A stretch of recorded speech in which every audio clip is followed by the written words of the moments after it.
Gilvan Ribeiro, editor de esportes, e o Plínio Rocha, editor assistente de esportes. No momento em que caiu a conexão, a gente estava falando sobre o pênalti do Rogério Ceni, ele se adiantou muito, depois teve toda aquela confusão.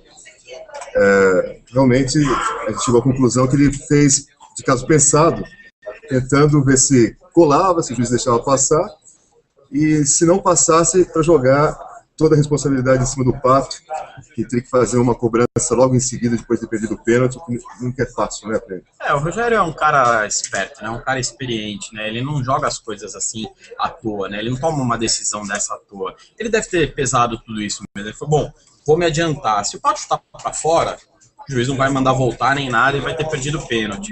Se por acaso eu pegar e o juiz não for macho, né? Usando um termo que o próprio Paulo André usou na saída do campo ali, o juiz não for macho para pagar, para mandar voltar, eu tô bem na fita, né? Mas não aconteceu, o juiz acabou mandando voltar, acertou muito, né? Até depois o recurso tira-teima da Globo mostrou que o Rogério se adiantou 2,51 metros na cobrança do Pato.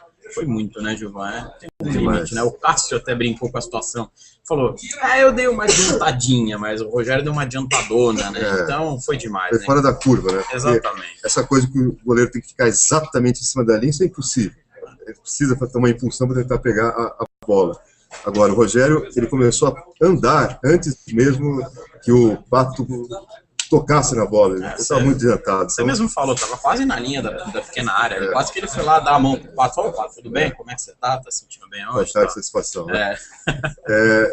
E o Luiz Fabiano, que está marcado pela torcida do São Paulo, sempre perde pênaltis, né? Tem perdido sistematicamente pênaltis, e deixar de disputar partidas importantes para o São Paulo, partidas decisivas.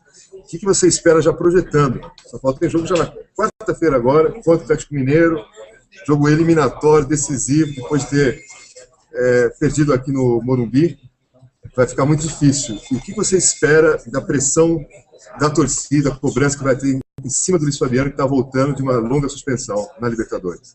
Olha, Gilvan, eu acho assim, às vezes a gente fala, né, não dá para colocar toda a responsabilidade pela eliminação nas costas do Luiz Fabiano. Tudo bem, não dá para colocar toda a responsabilidade, mas dá para colocar muita responsabilidade, né? O Luiz Fabiano é um cara que tem uma carreira consolidada na Europa, um cara que disputou uma Copa do Mundo, é um cara experiente, né? Um cara que sabe fazer gol. E não baita jogador, como diria o Neto, baita jogador, como diria o Neto, né? Nosso amigo Neto. Mas não pode, né? Sistematicamente, como você disse, perder pênalti. E mais, uma coisa que me impressiona no Luiz Fabiano, ele continua se descontrolando. Pois é, ontem eu achei demais, depois de tudo que aconteceu com ele puxou a camisa na discussão com ele puxou a camisa lá, então esticou. Exatamente. Quer dizer, uma cena dessa que vai para o tribunal, ele pega um gancho de novo. E né? acabou de ser punido, acabou de pegar punição na Libertadores por causa também de uma expulsão, depois que o jogo já tinha acabado, foi lá tirar satisfações. Ele que disse, né? Os leitores vão se lembrar muito bem, numa entrevista ao Diário de São Paulo no começo do ano, ele falou que estava mais zen esse ano, que estava mais tranquilão e que prometia que ia ser expulso uma vezinha só. E exatamente no dia que saiu a matéria, ele foi expulso. Naquele jogo, nossa, ao final do jogo, quando ele foi reclamar com o juiz. Né? Pela Libertadores. E então, aí foi lá e discutiu e mesmo assim, eu vou ser expulso uma vezinha só por reclamação, não pode. O Fabiano é um cara que, sinto muito, desculpa, não tem mais crédito em relação a tomar cartão vermelho por reclamação, ir lá brigar, arrumar confusão, não tem mais crédito. Então, chamando para o jogo da quarta-feira, que você citou, eu acho que ele entra super pressionado mesmo. E se ele já é um cara que é pressionado, aquela velha história, centroavante tem que fazer gol, tem que estar na rede o tempo inteiro, se ele já estava convivendo com isso, depois de uma eliminação no Campeonato Paulista, de repente ele também tem um pouquinho de culpa dessa situação de São Paulo na Libertadores também, porque ele não esteve nas partidas importantes do São Paulo em campo, eu acho que ele vai ter que dar uma volta por cima assim aí, Gilvan, vai ter que se reinventar nessa altura da carreira para poder reconquistar a torcida de São Paulo sem ressalvas, né? Porque a gente sabe que o Luiz Fabiano é um cara que tem o carinho de São Paulo. Isso aí não vai mudar nunca, mas sem ressalvas... Parte da torcida, né? Porque já tem uma parte da torcida que chama de pipoqueiro. Por isso que ele foi embora na primeira passagem, né? Eles já estão pegando o pé dele de novo. Eu temo que se ele não resolveu o jogo lá em Belo Horizonte, fica sustentável a situação dele no São Paulo, com muita pressão de torcida, dele e do Ney Franco.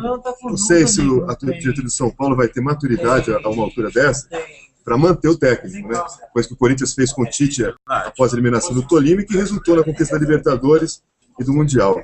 Agora, do jeito que as coisas estão acontecendo no Morumbi já há um bom tempo, há vários anos, é bem possível que se troque de treinador novamente e que o Ney Franco seja demitido, que, no meu entender, seria um grande erro. Eu concordo, acho que o Ney Franco já está pressionado, já estava pressionado, já se falava numa possível demissão dele caso o São Paulo não avançasse para o mata-mata da Libertadores. São Paulo avançou com aquela vitória em cima do Galo, 2-0, todo mundo lembra bem. O Ney deu aquela respirada, mas aí é o que você falou, numa semana, você perde do seu maior rival dentro de casa numa semifinal de Campeonato Paulista. Eu acho, minha opinião, São Paulo não reverte a situação na Libertadores. Para mim, o Atlético está classificado para as quartas. É o meu palpite. Acho que o São Paulo não ganha na Independência. Eu acho que aí a coisa começa... O Leco já disse, né? Tanto o Leco como o Adalberto Batista já disseram que o Ney é o nome do projeto do São Paulo e que ele fica até o fim do contrato e não vai ter interrupção. Eu não sei, eu estou mais na sua linha de raciocínio de achar que ele começa, a frigideira começa a esquentar para ele lá no Morumbi. Eu concordo, eu também acho que dificilmente o São Paulo vai conseguir se classificar lá no campo do Galo. E vamos passar para o Corinthians também, que vai ter primeiro o Santos, primeiro jogo da final do Paulista, mas depois vai ter já o jogo de volta contra o Boca. E eu acho que o Corinthians tem mais chance, até pelo resultado. Perdeu apenas por 1-0 lá, mas Plínio vai ter que jogar muito mais do que tem jogado nesses dois últimos jogos, né? Aí eu vou falar um jogador em específico, Paulinho. Paulinho é um grande atleta mesmo. A gente viu ano passado o Paulinho brilhou em momentos decisivos. O Paulinho ficou na bica ali para ser vendido e eu acho que o Paulinho está devendo muito. O Paulinho não está jogando mal, não está comprometendo, não é aquela acabou o jogo, nossa, o Paulinho foi uma porcaria. Não é isso. Mas o Paulinho é diferenciado e ele não está sendo diferenciado. Mas, no aspecto geral, novamente, o que a gente fez com o Luiz Fabiano, não vamos depositar toda a responsabilidade nas costas de um cara. O Paulinho precisa jogar mais, mas o Corinthians também precisa jogar mais, sem dúvida. Nós temos uma pergunta aqui do internauta que está acompanhando o bate-papo, Guilherme Soares de Osasco. Nosso vizinho aqui. Exato, do lado da nossa redação. Ele está querendo saber qual foi o nome da rodada, tanto do ponto de vista negativo ou positivo, tanto faz. Ele quer saber qual foi o principal destaque da rodada. Para você. Para mim, a gente até teve aqui uma conversinha ali antes disso aqui brincar, do Edu Dracena. Para mim foi o destaque positivo da rodada. A gente brincou, o Gilvan estava fazendo uma eleição aqui, o Gilvan é uma das pessoas, um dos jornalistas que votam, né, na eleição promovida pela Federação Paulista para escolher a seleção da rodada. Ele estava falando do Edu Dracena. Eu acho que o Edu Dracena teve um papel muito importante, porque eram 31 minutos do segundo tempo, o Santos perdia, e ele fez um gol muito importante. Depois, como ele já tinha feito nas quartas de final, bateu no peito, pediu tranquilidade e deve ter passado essa tranquilidade para os jogadores para a cobrança de pênalti. Então, para mim, o nome positivamente da rodada é o Edu Dracena. E negativamente, eu acho que é o Senna. Acho que o Rogério fez papelão, não só na adiantada. Adiantar não pode, mas faz parte do jogo. Mas depois, é o que você falou antes da interrupção, dar a bola para o juiz, jogar para a torcida, falar a culpa não é minha do juiz. Eu acho que o Rogério foi mal. Eu concordo com você, e o Edu Dracena até teve colegas aqui da redação que argumentaram que ele ficou fora do início do campeonato. Mas você, né? Outros também lembraram disso. Mas é o seguinte, né? Eu acho que isso só reforça aquela sensação de inutilidade total da primeira fase do Campeonato Paulista. A gente tem um enorme número de jogos que não valem absolutamente nada, né? Então, o Edu Dracena estava machucado, ficou fora, não jogou todas as partidas. Mas na hora que a coisa estava valendo mesmo, ele foi o cara, né? Ele fez o gol, levou para os pênaltis e na hora decisiva marcou. Então, concordo com você, acho que o Edu Dracena merece entrar na seleção da rodada, aliás, da seleção do campeonato, e também ser apontado como o destaque positivo dessa rodada. E o seu negativo? Guilherme quer saber? Eu acho que eu concordo com o Rogério Ceni, mas mais que o Rogério Ceni, eu acho até o Luiz Fabiano, justamente por tudo que a gente comentou. Ele está na hora de provar o seu equilíbrio emocional. Ele perdeu o pênalti, devia estar se lamentando, como o Ganso fez. O Ganso falou, olha, não vou aqui colocar a culpa em juiz, porque, acima de tudo, perdeu o pênalti. Ele estava chateado por isso. Eu acho que ele devia ter colocado a viola no saco, o Luiz Fabiano, ter reconhecido que ele precisa treinar mais pênaltis, tem perdido sistematicamente cobranças decisivas, e não partir de novo para reclamar com o juiz, puxar o juiz pela camisa, que pode ocasionar uma nova punição para ele, que ninguém deseja isso, muito menos os São Paulinos. Verdade.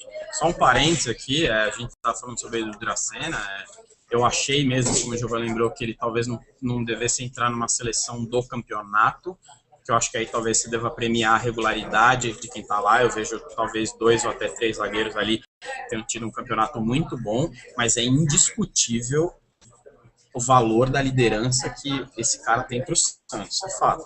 Ele não é capitão do Santos à toa, ele é um cara que o Neymar, ouve, é um cara que é a voz do Muricy dentro de campo, então acho que também é um grande jogador. Tem uma personalidade muito forte e ele tem um poder de persuasão. Eu fiz terapia com ele, fiz tratamento, fisioterapia com ele. Nós operamos o joelho na mesma época. Mas você joga também quanto ele? Quase lá, tô quase lá. Sei.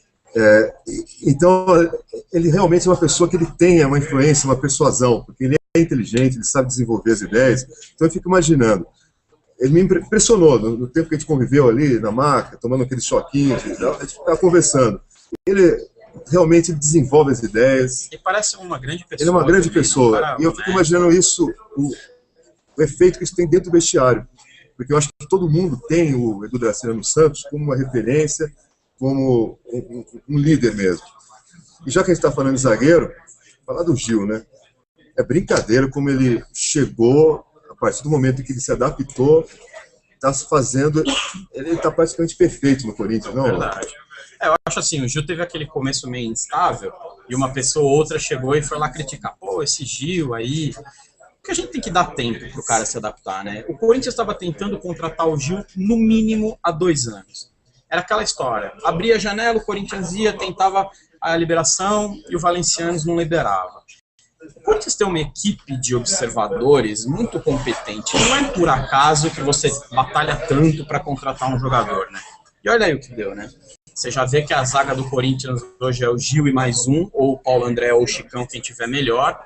E na minha opinião, Giovanni, isso é a minha opinião, o Gil hoje é o melhor zagueiro em atividade no Brasil. Eu concordo. Fala-se, ele e o Hever.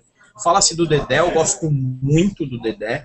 No momento, né? Exatamente, acho que o Dedé teve uma fase impressionante, que foi quando ele ganhou o apelido de mito, da torcida vascaína, quando ele foi para a seleção pela primeira vez, teve aquela sequência maravilhosa. Acho que o Dedé fera, craque de bola, mas acho que atualmente ele tá...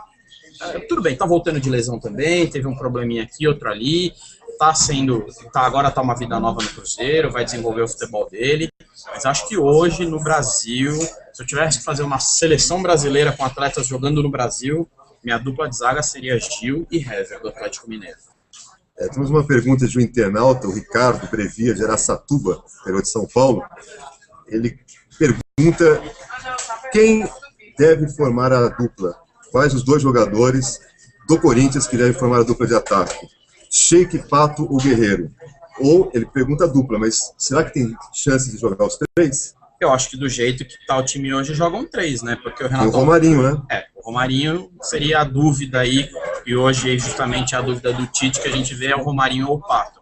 Mas acho que do jeito que o Corinthians está jogando hoje, com o Renato Augusto de molho ainda, são 3 atacantes. Bom, isso aí acho que essa discussão já não existe mais.